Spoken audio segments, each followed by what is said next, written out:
అనిపించిందంట అంటే సలార్ మూవీ మనకి Salaar movie interval fight చూసి ఎవరికైనా ఎంత అయితే అయిపోతుందో ఎంత అయితే గూస్ బంప్స్ ఊగిపోతారో ఈ దేవర అనే సినిమా కూడా ఫస్ట్ ఆఫ్ అలాగే ఊగిపోతా ఉన్నాం. మంచి ఎలివేషన్, మంచి బ్యాక్గ్రౌండ్, ఆ సీన్స్, ఆ ఫైట్స్, ఆ విజువల్ ఎఫెక్ట్స్, ఆ సముద్రం ఫైట్లతో ఫస్ట్ హాఫ్ అంతా మాత్రం చాలా బాగా అనిపిస్తుంది అన్న.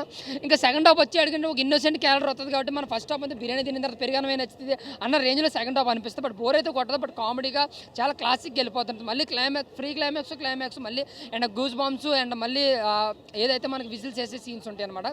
బట్ ఏదైతే సెకండ్ పార్ట్ ఉందో దాని కథను కంటిన్యూ కాబట్టి క్లైమాక్స్ లేదు, దీని సినిమాని మధ్యలో ఆపేశారు. సో జాన్వీ కపూర్ సినిమాకి వేస్ట్ అని అనిపించింది. ఎందుకంటే కేవలం చుట్టం వల్ల సాంగ్ కోసమే పెట్టినట్టు అనిపించింది నాకైతే. ఆవిడకి కథలో కానీ లేదంటే స్కిన్ ప్రెజెన్స్ కానీ చాలా తక్కువ ఉంది. కథలో ప్రాధాన్యత ఏమీ లేదు. కథలో ఇన్వాల్వ్ అయ్యే వాళ్ళు ఎవరంటే సాయి పల్లకి, నేను మన శ్రీకాంత్ గారిది, మన ఎన్టీఆర్ అన్న. ఇంకా సాయి పల్లకి గారి క్యారెక్టర్ కూడా చాలా బాగా అనిపించింది. హీరో సమానంగా ఉంటుంది మనకి సాయి పల్లకి గారి క్యారెక్టర్ కూడా. విలన్ అనే మాట కానీ క్యారెక్టరేషన్ అయితే మాత్రం హీరో సమానంగా అనిపించింది. ఎలివేషన్ కూడా చాలా బాగా అనిపించింది. సో ఫస్ట్ హాఫ్ అంతా ఎలివేషన్స్తో గూస్ బంప్స్తో మనకి ఆ సముద్రం ఫైట్తో చాలా అంటే చాలా బాగుంటుంది. బట్ సెకండ్ హాఫ్ వచ్చేవాడికి ఏంటంటే ఒక ఇన్నోసెంట్ క్యారెక్టర్ కూడా కొంచెం స్లో బోర్ కొట్టదు, బట్ కొంచెం స్లో అనిపించింది. ఇంకా హిట్ అన్న సినిమా. రాజమౌళి గారి సెంటిమెంట్ని చాలా ఏళ్ళ తర్వాత బ్రేక్ చేశారని వచ్చి కొరటాల శివ. ఇంకా మన ఎవరు అనిరుద్ధ్ గారు బాగా కష్టపడారు సినిమాకి. జైలర్కి ఎంతైతే బ్యాక్గ్రౌండ్ ఇచ్చారో అంతకు మించి దీనికి చాలా డిఫరెంట్ అండ్ ఎమోషన్ సీన్స్లో కావచ్చు. ఎన్టీఆర్ గారు ముఖ్యంగా ఫైట్ చేసే సీన్స్లో ఎలివేషన్లో ఆయన ఇచ్చిన బ్యాక్గ్రౌండ్ అయితే మాత్రం సూపర్ అనమాట. ఇంకా ఫస్ట్ పార్ట్లో ఎన్టీఆర్ గారు డ్యాన్స్ అయితే మాత్రం టెంపర్ తర్వాత ఆ రేంజ్ డ్యాన్స్ ఆ సినిమాలో ఈ సినిమాలో 5 పూజ అనే సాంగ్లో అయితే చూశానన్న. నేను చెప్తాను కదా, రాసుకున్న డైలాగ్స్ కానీ లేదంటే ఏదైతే కంటెంట్ ఉందో అదైతే రొటీన్ కథ అయినా సరే ఆయన టేకింగ్తో డైలాగ్స్తో మైమర్పించారు కొరటాల శివ గారు. ఎంతైతే కష్టపడో దానికి ప్రాణం పెట్టారో మన ఎన్టీఆర్ గారు. సో ఓవరాల్గా సినిమాకి ముగ్గురు హీరోలు, అటు అనిరుద్ధ్, ఇటు కొరటాల శివ అండ్ ఎన్టీఆర్ గారు సినిమాని నెక్స్ట్ లెవెల్లో పెట్టారు. నాకైతే చాలా బాగా అనిపించింది. అటు ఫ్యాన్స్కే కాదు ఇటు అదర్ ఫ్యాన్స్ కూడా. ఒక ప్రభాస్ ఫ్యాన్గా నాకైతే ఫస్ట్ హాఫ్ అయితే ఓచుకోదన్నా, బట్ సెకండ్ హాఫ్ మధ్యలో ఆపేశారు కాబట్టి అది నేను హిట్ హాఫ్ అని చెప్పలేను. బట్ సినిమా ఎక్కడ బోరు కొట్టదు. ఫస్ట్ హాఫ్ అయితే చట్టలు చింపుకొచ్చి సెకండ్ హాఫ్ వచ్చేవాడికి పెరిగనలా ఉంటుంది అంతే. Thank you. ఇంకా సెకండ్ పార్ట్కి వచ్చేసరికి ఏమన్నా దాన్ని బాగా హైలైట్ చేస్తారనుకోండి అంతే. ఈ సినిమా దేవరా సినిమాకి వచ్చేసరికి ఇది ఒక 1000 కోట్ల సినిమా అండి. ఇది ఒక అవతార్ రేంజ్ విఎఫ్ఎక్స్ ఉన్నాయి సినిమాలో. ఇంకా చెప్పేది ఏంటంటే సైఫ్ అలీ ఖాన్ గారికి మన ఎన్టీఆర్ గారికి వచ్చి ఫైట్ సీన్స్ అయితే అసలు 2 దున్నపోతులు కొట్టుకుంటే ఎలా ఉంటుందో అలా తీశారు అసలు సినిమా.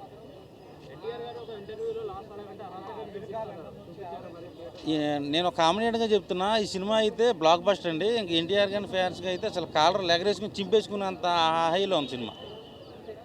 అనిరుద్ధ్ గారి బీజిఎం అయితే బాగా చేశాడు. ఆల్రెడీ చాలా సినిమాలు చేశారు, ఈ సినిమాకి ఇంకా అదర్ కొట్టేశారు. ప్రకాష్ రాజ్ గారు, శ్రీకాంత్ గారు ఉన్నంతలో బాగా చేశారు. జాహ్నవి కపూర్ అయితే మన తెలుగు ఇండస్ట్రీకి ఒక గోల్డెన్ లెగ్ అమ్మాయి. ఈ సినిమాతో హిట్ కొట్టింది. ముందు అమ్మాయి మంచి ఫ్యూచర్ ఉంటుంది, బాగా చేసింది. చుట్టమల్లి సాంగ్ లేదు అసలు. దేవరాకి సైఫ్ అలీ ఖాన్ గారికి ఒక 2 దున్నపోతులతో ఫైట్ ఎలా ఉంటుందో అలా చేశారు. సెకండ్ పార్ట్ కోసం వెయిట్ చేయాలి. తక్కువ రోజులు ఇచ్చారు.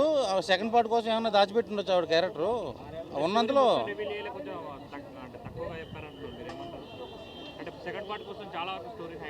అవునండి, సెకండ్ పార్ట్ కోసం దాచిపెట్టారు స్టోరీని. అది ఫస్ట్ ఇంటర్వెల్ వరకు చూపించారు, తర్వాత అంతా కూడా మన వరా క్యారెక్టర్తో చూపించారు.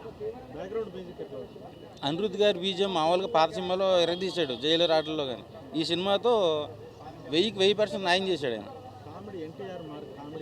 సెకండ్ హాఫ్కి వచ్చేసరికి ఎన్టీఆర్ గారు, గెటప్ చిన్ గారు కామెడీ హైలైట్ అండి సినిమాకి. చాలా బాగుంటుంది. అక్కడక్కడ పడి నవ్వుతారు జనాలు.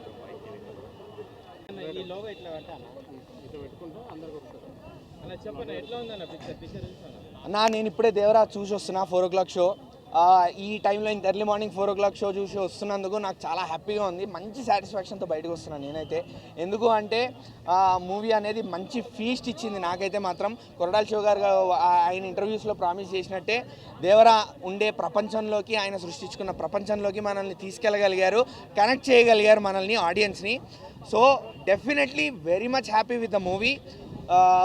బ్రేక్ చేసి చెప్పాలి అంటే కనుక మూవీ స్టార్ట్ మాత్రం నాకు స్లో పేస్ అనిపించింది బాగా. ఫస్ట్ హాఫ్ మాత్రం నాకు ల్యాగ్ అనిపించింది. ఒక 30-40 minutes ఏంది మళ్ళీ ఏమవుతుంది, మళ్ళా కొరటాల శివ గారు దారి తప్పారా, మనకి మళ్ళా పాదఘట్టం ఏమైనా చూపిస్తున్నారా అనిపించింది. కానీ ఆ 30-40 minutes ఎక్కడైతే మనకు అయిపోతుందో, వన్స్ క్యారెక్టర్స్ ఇంట్రడక్షన్ అయిపోతాయో స్టోరీలోకి వెళ్ళాక పేస్ పికప్ అయింది. ఒక రకంగా అదే మంచిదైంది. ఎందుకంటే స్టార్టింగ్ నుంచి హై పేస్లో ఉంటే ఎక్కడో చోట సడన్గా పడిపోయేది. బట్ అదే ప్లస్ అయింది. స్లోగా రేస్ చేసుకుంటూ బార్స్ రేస్ చేసుకుంటూ వెళ్ళి సెకండ్ హాఫ్లో కూడా అదే పేస్ కంటిన్యూ చేశారు. ఎక్కడ నాకు మళ్ళీ సెకండ్ హాఫ్లో టైం తెలియలేదు ఇన్ఫ్యాక్ట్. బట్ ఆ స్టార్టింగ్ మాత్రం 30-40 minutes as a movie lover నాకు ఆ టైం తెలీదు. సో ఓవరాల్గా మూవీ మాత్రం చాలా బాగుండింది. మూవీకి మెయిన్ ప్లస్ ఏంది అంటే obviously NTR.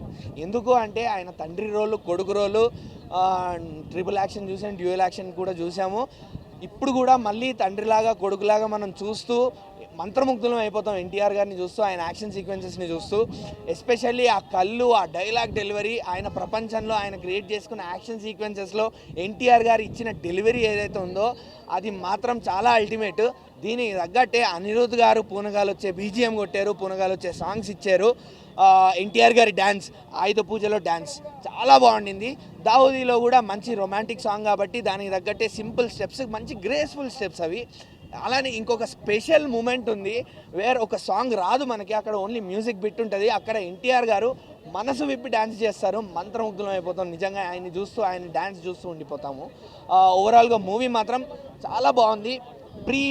Interval pre climax మాత్రం స్టాండ్అవుట్, ఇది మాత్రం ఖచ్చితంగా చెప్తా. శ్రీకాంత్, సైఫ్ అలీ ఖాన్, ప్రకాష్ రాజ్ గారికి అంత స్క్రీన్ ప్రెసెన్స్ దొరక్కపోయి ఉండొచ్చు, బట్ వారికి తగ్గ రోల్స్ వాళ్ళు చేశారు. సైఫ్ అలీ ఖాన్ గారికి కొంచెం డిసప్పాయింట్మెంట్ ఎందుకు అంటే ఆయన డబ్బింగ్ అప్పుడు లిప్సింగ్ కుదరకపోవడం వల్ల, ఆయన్ని maybe first time Telugu audience Telugu మూవీలో డైరెక్ట్గా చూడడం వల్ల మేబీ కొంచెం డిస్కనెక్ట్ ఫీలింగ్ ఉండింది. ఇప్పుడు జైలర్ మూవీలో శివరాజ్ కుమార్ గారిని యాక్సెప్ట్ చేసినట్టు సైఫ్ అలీ ఖాన్ గారిని అంత ఈజీగా కనెక్ట్ అవ్వలేకపోయాం ఆ క్యారెక్టర్తో, ఆయన యాక్టింగ్తో. అదొకటి మాత్రం minus point. Janhvi Kapoor as glamour quotient, only glamour quotient. ఇలా వచ్చింది అలా వెళ్ళిపోయింది, సాంగ్ చేసింది, చుట్టంలో వచ్చింది, చుట్టంలో వెళ్ళిపోయింది అంతే.